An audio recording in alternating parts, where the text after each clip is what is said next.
एक निवेदन आप सबसे करेंगे।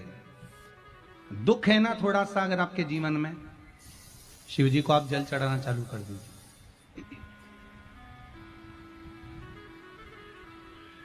शंकर भगवान को आप जल चढ़ाना प्रारंभ कर दो। अगर दुख है ना जीवन में, शिव जी को जल चढ़ाना प्रारंभ कर दो। और एक निवेदन और करेंगे, अगर दुख समाप्त ही नहीं हो रहा है, कोई बीमारी एक पूरी होती है दूसरी लग जाती है, दूसरी बीमारी पूरी होती है तीसरी लग जाती है, तीसरी बीमारी पूरी होती है चौथी लग जाती है, कुछ प्रॉब्लम चली रही है, तो एक जल के पात्र में जल लीजिए, कलश लोटा पानी का भर लीजिए और उस पात्र में चावल के 2 दाने डाल लीजिए, अक्षत के 2 दाने डालिए। घर में से लेकर जाओ, थोड़ा सा जल बेलपत्री के वृक्ष के नीचे डाल दीजिए, थोड़ा सा जल पीपल के वृक्ष के नीचे डाल दीजिए और थोड़ा सा जल या तो आंवले का पेड़ मिल जाए या शमी का वृक्ष मिल जाए, शमी का वृक्ष मिले या आंवले का वृक्ष मिले, उसके नीचे डाल दीजिए। 3 जगह पर अगर कोई बीमारी ऐसी हो गई कि वो समाप्त नहीं हो रही, बड़ी बड़ी तकलीफ, मतलब एक बार दवाई अगर चालू हो गई तो दवाई बंद ही नहीं हो रही है, तो उसके लिए आपको 3 जगह पर जल चढ़ाना प्रारंभ कर दो। मात्र 1 हफ्ते से ज्यादा चढ़ाना भी नहीं पड़ेगा। जैसे 1 हफ्ते आप टेबलेट लेते हो, गोली लेते हो, 1 हफ्ते चढ़ाना प्रारंभ कर दो। सबसे पहले बेलपत्री के पेड़ के नीचे क्या करना है, जल का पात्र लेना है, उसमें 2 दाने चावल के डालना, 2 दाने अक्षत के डालिए। पहले बेलपत्री के पेड़ के नीचे जाओ, वहां जल चढ़ाओ, फिर जाइए पीपल के वृक्ष के नीचे, वहां जल चढ़ाइए, आखिरी में या तो शमी के नीचे या फिर आंवले के नीचे, इन दोनों में से कोई एक वृक्ष जिसके नीचे। पर 1 हफ्ते अगर आपने आंवले में चढ़ाया है तो आंवले में ही चढ़ाना, शमी में चढ़ाया है तो शमी में चढ़ाना है। ये बदल के मत चढ़ाना कि आज मैं शमी में चढ़ा देती हूँ कल आंवले में चढ़ा दूंगी, ऐसा नहीं। कितना सुंदर कहा है। जब जिंदगी बहुत संघर्ष में चल रही हो, बहुत दुख का जीवन चल रहा हो, बहुत कष्ट का जीवन चल रहा हो, बहुत कष्टमय जीवन चल रहा हो, तब शमी के 5 पत्ते, शमी के 5 पत्ते, एक दुर्वा के साथ, एक अक्षत चावल का 1 दाना, वो भी हल्दी में भिंगोया हुआ हो या केसर में भिंगोया हुआ हो, शमी पत्र 5, 1 दुर्वा, 1 चावल का दाना, जो दिल से हृदय से बेलपत्री के वृक्ष के नीचे पार्थिव लिंग का निर्माण कर कर मट्टी का शिवलिंग बनाकर प्रदोष काल में, मतलब शाम के समय पर शिवलिंग बनाकर उस पे जल चढ़ाकर, जो ये 5 शमी का पत्र, 1 दुर्वा और 1 चावल का दाना, अपनी कामना कर कर जो दुख चल रहा है बाबा से विनय कर कर 1-1 पत्ता जब समर्पित कर दे, फिर 1 दुर्वा समर्पित कर दे, फिर 1 चावल का दाना समर्पित कर दे और बाबा का वहीं पर पुनः विसर्जन कर दे। 3 महीना तो जाने दो, 15 दिन के अंदर वो दुख कटता जरूर है, चाहे कोई भी दुख, किसी भी तरह का दुख क्यों नहीं। 1 बेलपत्र के वृक्ष की परिक्रमा करने वाले को हजारों अश्वमेध यज्ञ का फल प्राप्त हो जाता है, हजारों अश्वमेध यज्ञ का फल प्राप्त हो जाता है। उसी तरह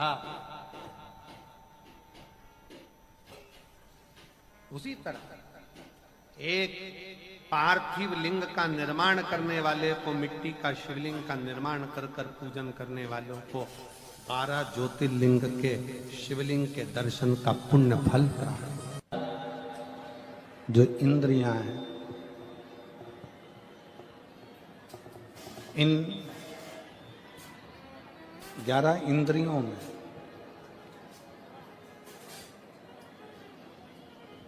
केवल एक भगवान शिव की अविरल भक्ति धारण करने के लिए ये इंद्रियां आप और हमको मिली, चाहे वो ज्ञान इंद्री हो, चाहे वो कर्म इंद्री हो, चाहे वो मन।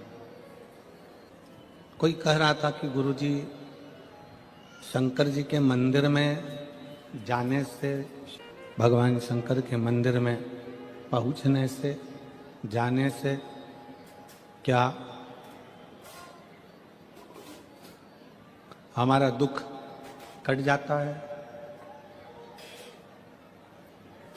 किसी ने पूछा कि शिव मंदिर में जाने से क्या हमारा दुख कट जाता है? शिव महापुराण में षडानंद कार्तिकेय और भगवान श्री गणेश जी का एक संवाद है। श्री गणेश जी महाराज कार्तिकेय बाबा से एक प्रश्न कर दिए। कार्तिकेय बाबा गणेश जी के प्रश्न को सुनकर, गणेश जी के संवाद को सुनकर तुरंत उत्तर देते। भगवान कार्तिकेय जी के सम्मुख में गणेश जी महाराज का एक सुंदर सा संवाद है, बड़ा सुंदर सा, कि मान लो हमने सुना है कि गणेश जी कह रहे हैं कार्तिकेय जी से कि कोई शिवालय में जाए तब उसका दुख कटता है, कोई शिव जी के मंदिर पहुँचे तब उसका दुख कटता है, कोई शंकर भगवान की चौखट पर जाए, भगवान शंकर के द्वार पर जाए तब दुख कटता है। षडानंद कार्तिकेय जी कहते हैं गणेश जी से कि आप मंदिर तक पहुँचे ना पहुँचे, पर यदि आपके मन में शंकर के मंदिर जाने का केवल भाव प्रकट हो जाता है तो समझ लो कि आपका दुख कटना प्रारंभ हो जाता है। श्री शिवाय नमस्ते। आप मंदिर में पहुंचे ना पहुंचे, आप मंदिर तक गए ना, श्री शिवाय नमस्ते, श्री शिवाय नमस्ते। आप शिव मंदिर तक पहुंचे कि ना पहुंचे, जरूर करें, धन्यवाद। पर आपके मन में जब, जिस समय पर आपके मन में भाव प्रकट हो जाता है, जिस समय पर आपके मन में ये उत्पन्न हो जाता है कि मुझे शंकर के मंदिर में जाकर एक लोटा जल चढ़ाना, मुझे शिव जी की चौखट तक जाना, जैसे हमारे मन में जब भाव उत्पन्न होता है, हमारे मन में कोई भगवान की अविरल भक्ति का, दर्शन का, पूजन का, जल का, कथा का जब भाव उत्पन्न होता है तो उसको पूर्ण करने वाले आप नहीं होते, उसको पूर्ण करने वाला तो देवाधिदेव महादेव स्वयं होता है। आपकी कामना क्या है?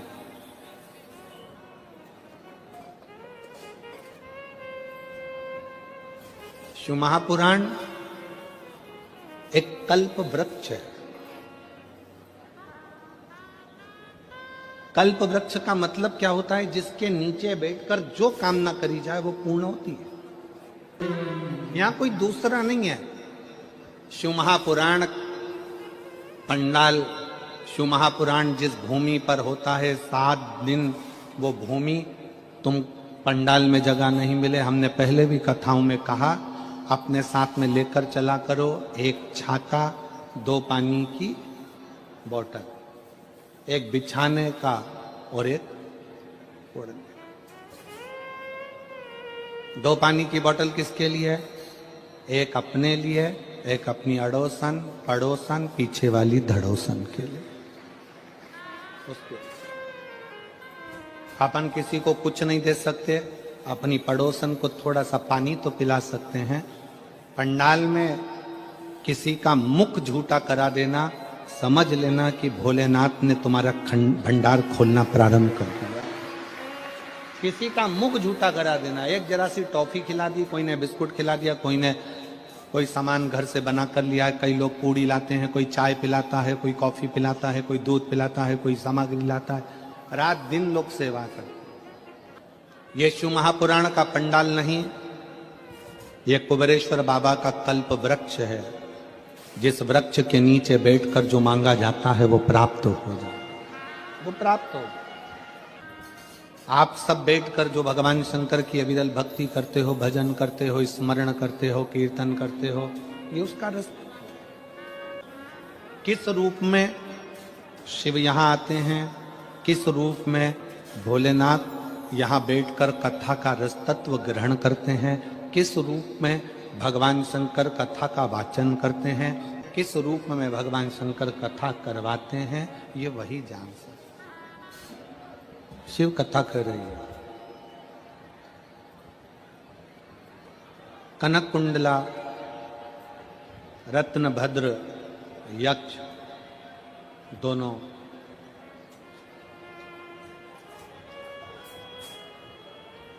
गंधमादन पर्वत पर बैठकर भगवान शिव की आराधना कर रहे हैं। पार्वती जी ने भगवान शंकर से कहा कि ये आपके भक्त हैं, शिव उपासना करते हैं, इनकी झोली खाली रह जाए तो ये श्रेष्ठता कहाँ है। एक निवेदन सभी श्रोता बहन भाइयों से कथा आ रहे हैं और पंडाल में बैठकर भी सुन रहे हैं। जिस दिन दिल से हारो ना,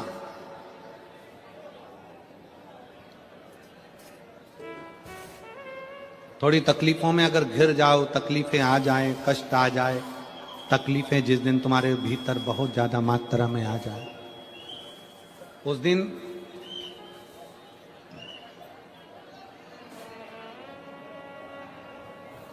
तीन बेलपत्र, एक बेलपत्र में पीला चंदन, बीच वाली पत्ती। जिस दिन तुम्हें लगे कि मैं बहुत दुखी चल रही हूं और मेरा काम हो ही नहीं रहा, बहुत तकलीफ की जिंदगी चल रही है, कोई हाथ पकड़ने वाला नहीं है, कोई संभालने वाला नहीं है और बहुत तकलीफ हो रही, बहुत तकलीफ। उस समय पर एक बेलपत्री के बीच वाली पत्ती पर पीला चंदन, दूसरी पत्ती पर लाल चंदन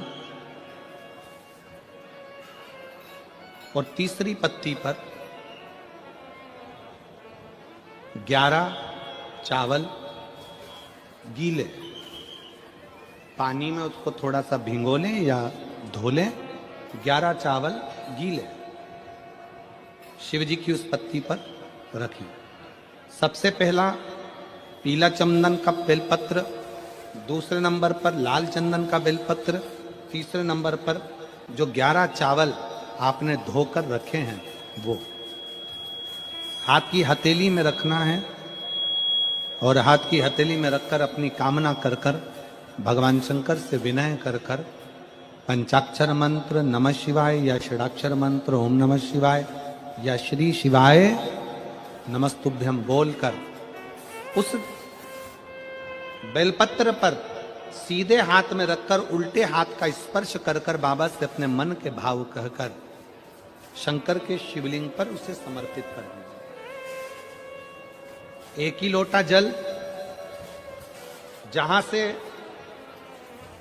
जल बहता है अशोक सुंदरी वाली जगह, एक ही लोटा जल जहां से जल बहता है उस जल बहने वाली जगह पर 3 बार उस जल को अपनी कामना कर कर श्री शिवाय नमस्तुभ्यम या पंचाक्षर मंत्र या षडाक्षर मंत्र बोलकर 3 बार उस स्थान पर गिरा दीजिए।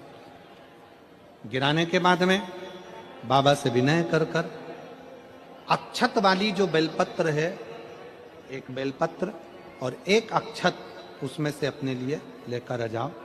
उसको 2 महीना 3 महीना अपने घर में रखिए। जितना भी दुख है धीरे धीरे बाबा समाप्त कर कर खुशियां घर में लेकर आता ही है। दुख समाप्त होगा, खुशियां घर में आएगी जरूर।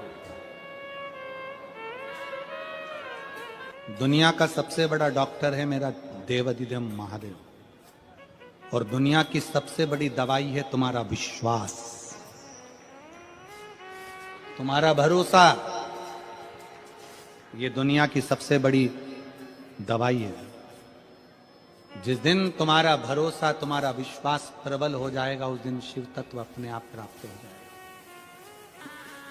शिव शिव है, देगा मुझे बाबा।